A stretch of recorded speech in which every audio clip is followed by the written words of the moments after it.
அண்ணே அண்ணே சொல்லுப்பா. ஒரு சின்ன சந்தேகம்ண்ணே. ஆ, இந்த எப்ப பார்த்தாலும் இந்த கையில ஒரு கருப்பு பெட்டி வச்சிருக்கீங்களா? அப்படி கருப்பு பெட்டிகள் அப்படி என்னதானே வச்சிருக்கீங்க? பாத்தியா இத்தனை நாள் இந்த வண்டி எவ்வளவு மைலேஜ் கொடுக்கும், அந்த வண்டி எவ்வளவு மைலேஜ் தரும், இந்த போன் வாங்கலாமா, அந்த போன் வாங்கலாமா, எவ்வளவு கேள்வி கேட்டுக்கிட்டு இருப்ப.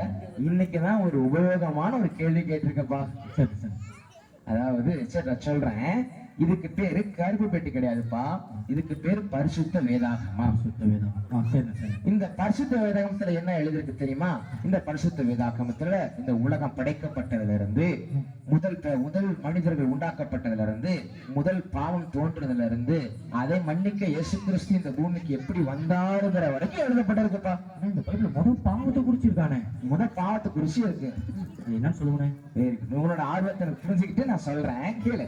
அதாவது நம்ம ஆதி பெற்றோராகிய ஆதாம் ஏவாள் இருக்காங்க பாத்தியா, அவங்கள கடவுள் படைச்சி ஏதேன் தோட்டம் அப்படிங்கிற தோட்டத்துல உண்டாக்கி அந்த மனுஷர்களை அந்த தோட்டத்து நடுவுல படைச்சு வச்சார். அவர் படைச்சது மாத்திரம் இல்ல, ஒரு வார்த்தையும் சொன்னார் ஆண்டவரு, இந்த தோட்டத்துல எல்லா கனியும் நீ புசிக்கலாம், ஆனா ஒரு கனியை மாத்திரம் புசிக்க கூடாதுன்னு சொன்னாரு. ஆனா அந்த பெற்றோர்கள் என்ன தெரியுமா செஞ்சாங்க? ஆண்டவருடைய பேச்ச மீறி, எப்படி ஆண்டவருடைய பேச்ச மீறி பிசாசுக்கு இடம் கொடுத்து அந்த கனியை புசிச்சுட்டாங்க. இதனால என்ன நடந்தது தெரியுமா? நடந்துச்சு. ஆண்டவருக்கும் மனுஷனுக்கு உண்டான உறவு துண்டிக்கப்பட்டு போயிடுச்சு.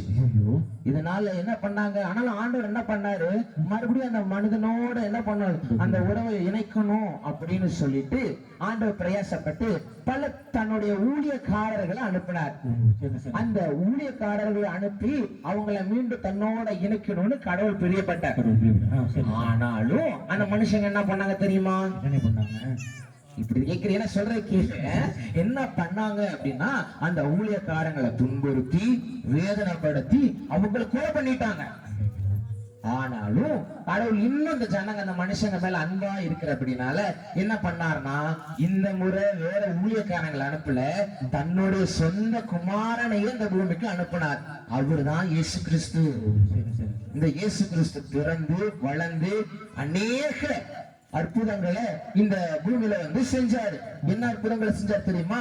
குருடனை பார்க்க செஞ்சாரு, செவிடனை கேட்க செஞ்சாரு, முடவனை நடக்க செஞ்சாரு, முக்கியமா மரித்து போனவர்களை உயிரோடு எழுப்பினாரு.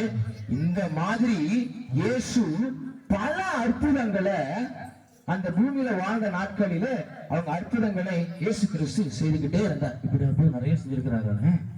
இவ்வளவு அற்புதங்களை செய்தார். ஆனாலும் அந்த அற்புதங்களை ஜனங்க சில பேர் கேட்டாங்க, பார்த்தாங்க, சில பேர் என்ன பண்ணல, நம்பல. ஆனால் இயேசு கிறிஸ்து செஞ்ச அற்புதங்கள்லாம் பாரு. ஒரு முடவன், நடக்க முடியாத ஒரு முடவன், அவனை எழுப்பி நடக்க வச்சார் இயேசு கிறிஸ்து. ஒரு பார்க்க முடியாத ஒரு குருடனை, என்ன நடந்துச்சு? ஒரு குருடனை, பார்க்க முடியாத குருடன், அவனை இயேசு பார்க்க வச்சார்.